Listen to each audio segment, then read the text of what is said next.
Okay, so we're back.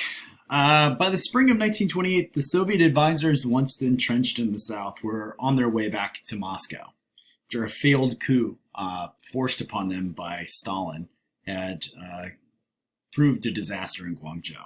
CCP forces were scattered in hiding or in rural mountain bases such as the Zhongxi Soviet, and the Kuomintang armies of Chiang Kai-shek or Zhang Jieshi and the Rightists were again on the move from Yangtze to Beijing. Drew to a close that fall, as we were mentioning, when the warlord of Manchuria, Zhong Xiaoling, and a number of foreign powers all recognize Zheng's regime in Nanjing as legitimate. And it marked perhaps the most successful military and political campaign seen since the era of Qianlong, and a government with promised popular support and enthusiasm in the general public that we hadn't seen since 1912. That promise drew in part from the fact that the Kuomintang's rank and file surrounding Zhang Jieshi were largely honest, intelligent officials, more educated, and more genuinely patriotic officials, at least at the start, than any previous in the 20th century. And the cultural dynamism of China's large cities was home to movies, automobiles, theater, arts, and organizations of workers, youth, merchants, and women. From them flowed a newfound mood of national confidence. The presence of these things, like feminist movements and automobiles and cigarettes, was taken as proof of China's strides towards modernization. The promise of consumers' pleasures that came from modernization, prospects of material abundance, a wider world of culture and ideas. And it fostered a robust intellectual life and cultural openness in most cities. During this nationalist decade from 1927 to roughly 1937, there's going to be an expansion of research institutes such as the Academia Sinica or the National Agricultural Research Bureau. And from them is going to flow a flood of accurate statistics on the economy, social conditions, and especially the lives of commoners. That's going to spark public debate about the issues facing the nation and prompt reform. It will also make possible a number of achievements. For a while, the Nanjing government is going to make great strides in economic development in the early 1930s. Through shrewd diplomacy and negotiation, they recover tariff autonomy, as we mentioned earlier, and they create a steady stream of revenue. They abolish the silver tael that's been in circulation, and instead create a modern centralized mint, a banking system, and a national currency. And here, the international recognition the Kuomintang wins from the Western powers is going to help them to develop areas within certain industries, such as the materials needed to equip and supply the military, quite a bit of economic development and technological sophistication. And here, especially as you've read about, they benefit from developing strong relationships that aren't solely dependent on one particular power. They lean on the United States in areas such as medicine, education, and scientific research. But then when it comes to developing the discipline, the weaponry of the army, they're very much involved with the fascist powers, Germany and Italy, which we'll kind of circle back to here in a little bit. Zheng's ascension to the top of the Kuomintang also showed his skill as a politician, beyond just his traits as a military general. He was adept at managing the cliques and competing factions with his own party, making sure that they all depended on him. But most importantly, in this era, he still excelled in a classic game of politics, and that was marriage. He had cemented his hold on power in China by marrying Song Meiling as his second wife. Meiling hailed from a powerful, enormously wealthy family of humble origins that came to dominate politics and commerce in the 20th century. Her father, pictured up here, Charlie Song, was born to a lowly minority, a Hakka family, but was one of hundreds of Chinese sent from southern China to the U.S. for education in the late 19th century. Patronized by American missionaries and merchants, he would return to his home country and develop a business empire that specialized in the production of Bibles and manufactured noodles. And his wealth and budding friendship with Sun Zhongshan turned him into a major political player behind the scenes, as he funded insurrections against the Qing and brokered connections between Sun and his party and organized crime and secret societies that would increase their hold in southern China. His sons and daughters, 6 in all, 3 men, 3 women, all received prestigious degrees at top U.S. colleges and expanded his family's empire. The eldest, pictured here, TV, would be the finance and later foreign minister for the Kuomintang and oversee the construction of its central bank. The younger brothers were leading bankers and industrialists, but it's actually his daughters that were the shining political stars.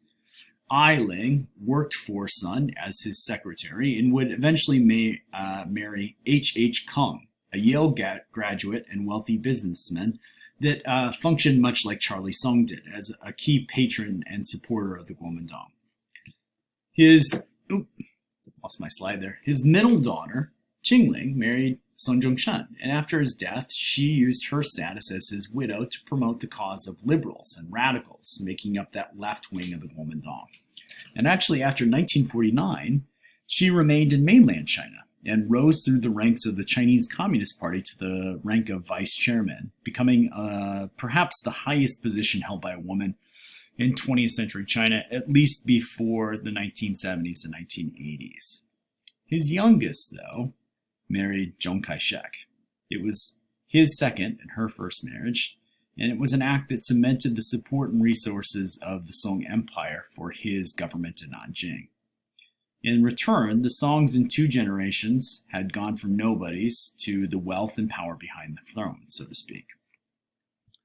Song Mei-ling's career and her sister's also illustrates the momentous change that you've been reading about in the lives of Chinese women in the 20th century, at least for the educated class, as Spence says. Women's rights and feminism were critical currents that brought the end of the dynastic era and continued to foment public debate and change for women in the warlord and Republican era. Recognition of women's growing power, their political participation, prompted the Kuomintang after 1930 to draft laws, giving women the right to choose a husband, inherit property, initiate a divorce, and a guarantee of equal pay for equal work. And by 1935, over 6,000 colleges and universities were admitting women who were graduating and finding new careers as civil servants, teachers, and nurses. The important caveat here that you're reading about is that there's this clear demarcation between urban women and educated women and rural women and women that don't have access to education. Because studies of the countryside show that rarely did the lives of women in the villages of China in the 1930s and 1940s change much at all from their mothers and their grandmothers who lived during the Qing Empire. Still, Song was perhaps the most popular diplomat at the disposal of the Nanjing government. She was beloved by the international missionary movement as a sound, very chaste Christian woman, and later the American public during China's war with Japan.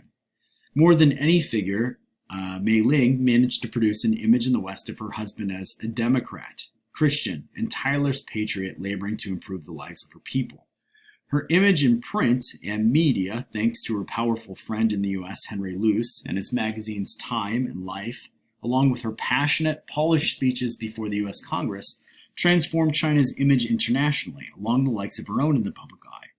Amidst war with Japan, Mei Ling helped secure tens of millions and eventually billions of dollars in U.S. loans and lend-lease supplies to maintain the Chinese resistance. And though many have accused her family, especially brother TV and brother-in-law H. Kung, of embezzling an untold amount for the Song family, it is also important to register just how far her rise shows that a woman without coming from a powerful family, who largely on her own talent, education, and ability to master kind of all the different levers it takes to create a popular public image in 2 countries, could achieve so much in such little time. You have also read in Spence that the Nationalist decade was a period in which the Kuomintang benefited from ties to Nazi regime in Germany, who helped Zhang modernize the army, training an elite corps of soldiers and planning his campaigns against the remnants of the Chinese Communist Party based in the Jiangxi Soviet. The influence of Nazi Germany and expressed admiration of certain Kuomintang officials for the success of Mussolini in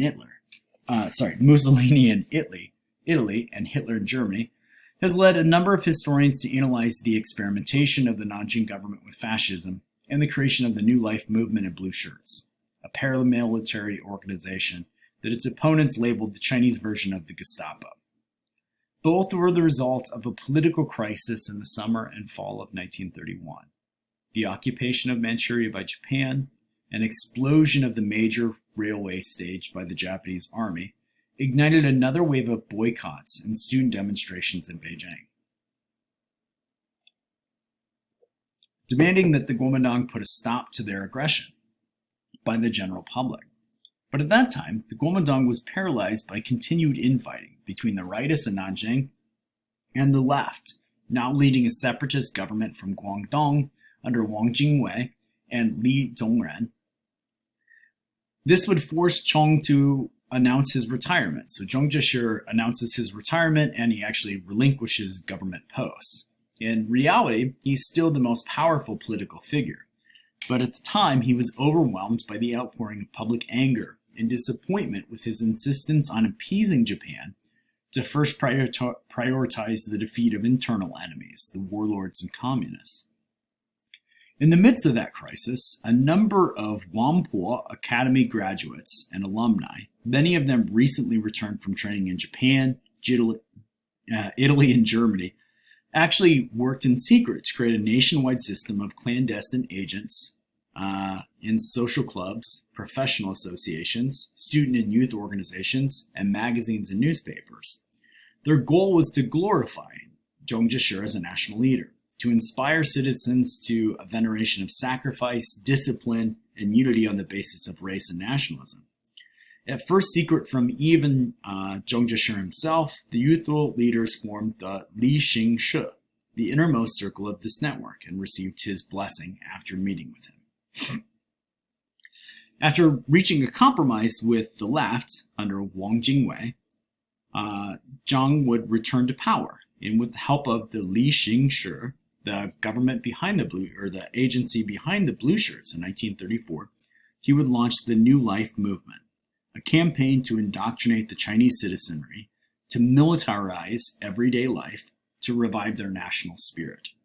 It involved mass indoctrination campaigns and organizations that would both educate the public and terrorize political opponents by instilling obedience to his leadership. Despite being inspired by contemporary fascist movements, the New Life movements and Kuomintang philosophy of governance built upon Chinese classical thought and had very strong nativist tones. New Life programs cited the teachings of 16th century philosopher that you've read about from the Ming Dynasty, Wang Yangming. And many of the organizations founded by the Blue Shirts and the Li Xing Shi actually looked and behaved like the imperial tradition of scholar gentry academies. It was a return to native Chinese values. It was just using forms that were inspired by fascist organizational tools. Moreover, many of their goals appeared traditional. They talked about rooting out corruption and factionalism. They worked on projects to reclaim land or nurture farm productivity and promote exports. And to this end, the Blue Shirts and New Life movement raised funds for a peasants' bank, a group that would provide loans to farmers in the provinces of Henan, Hubei, Anhui, and Jiangxi. The New Life movement also reflected the Kuomintang belief in the teachings of Sun Zhongshan, who had declared the need for a period of political tutelage to prepare Chinese people for their duties and roles as modern citizens. Paramount to that project in the eyes of Zhang Jieshi and the Blue Shirts was to convince the citizenry of his policy of appeasing Japan. He felt it was imperative that they show that territory and influence could be lost to Japan in the short term as long as the core of China proper was strengthened, unified, and all political opposition and rivals for power were crushed. In sum, the Kuomintang's New Life and Blue Shirt ventures were part of what historian Frederick Wakeman calls Confucian fascism. It was a mixture of old and new elements, foreign methods using communications and organizational power to revive respect for indigenous values. Conversely, Confucian fascism never achieved the same level of success as Italians or the Germans, in part because Zhang Jieshi was wary of making powerful institutions, agencies, or intellectuals that would rival himself for power. And we'll pick up here for the next video.